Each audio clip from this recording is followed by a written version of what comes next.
بمناسبة اليوم الدولي للأسرة، نظمت وزارة التضامن والإدماج الاجتماعي والأسرة ندوة وطنية حول الوساطة الأسرية، وهذه الندوة كتندرج ضمن برنامج العمل اللي اصدرته الوزارة من أجل مواكبة الأوراش الكبرى التي يقودها صاحب الجلالة لتقوية مكانة الأسرة في المجتمع من الناحية القيمية ومن الناحية الاقتصادية ومن الناحية الاجتماعية.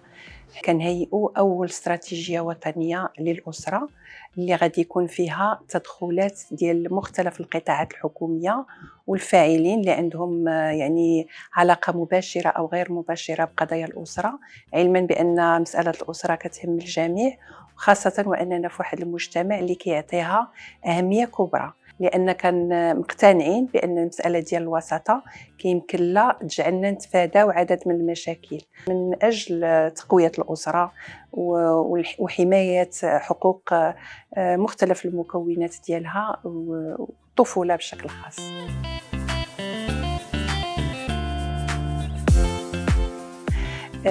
هذه السياسة الوطنية غادي يكون فيها عدد من المقتضيات، منها دورات تكوينية اللي يمكن نقسموها على 3 العناوين. كاين مواكبة المقبلين على الزواج، وكاين التربية الوالدية، وكاين الوساطة الأسرية. بالنسبة لمواكبة المقبلين على الزواج، كنعرفوا بأن الإحصاء العام الأخير عطانا واحد إحصائيات اللي خلاتنا ننتبهوا. كاين حالات طلاق كثيرة اللي كيمكن لها تعالج عن طريق التربية الوالدية، أو عن طريق التكوين بالنسبة للمقبلين على الزواج، أو عن طريق الوساطة الأسرية.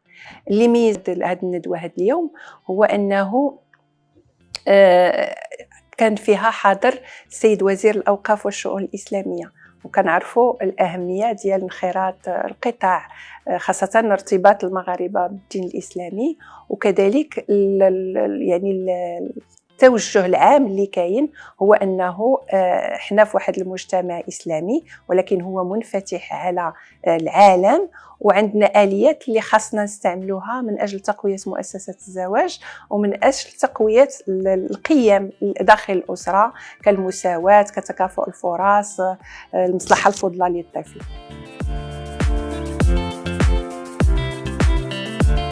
كان بالحقيقة احتفال مهم ديال تخليد 30 سنة لتأسيس المرصد الوطني لحقوق الطفل اللي كترأسه الأميرة الجليلة لاله مريم، وكان مناسبة لاستحضار ما تم القيام به من طرف المجتمع المدني، المرصد الوطني نموذجا، وكذلك القطاعات الحكومية اللي كتشتغل في مجال الطفولة. احنا بالنسبة لنا كيربطنا بعدد من القطاعات مسألة الطفولة، ولكن أهم مشروع اللي عندنا مع المرصد هو البروتوكول الترابي والإحداث الهيئات الترابية. يعني دابا ما بقيناش كنشتغلوا غير على المستوى الوطني من أجل حماية الطفولة، ولكن كاينه أجهزة ترابية اللي كتقرب الخدمة للطفولة، وكنسهروا على أننا نحسنوا الخدمات ديالنا عن طريق القرب. وكتعرفوا بأن الآن حنا المغرب توجه بشكل عام هو غادي في سياق أنه تكون عندنا خدمات القرب. كل ما كانت الخدمات قريبة للمواطن كل ما يعني المعاناة ديالو كتكون أقل.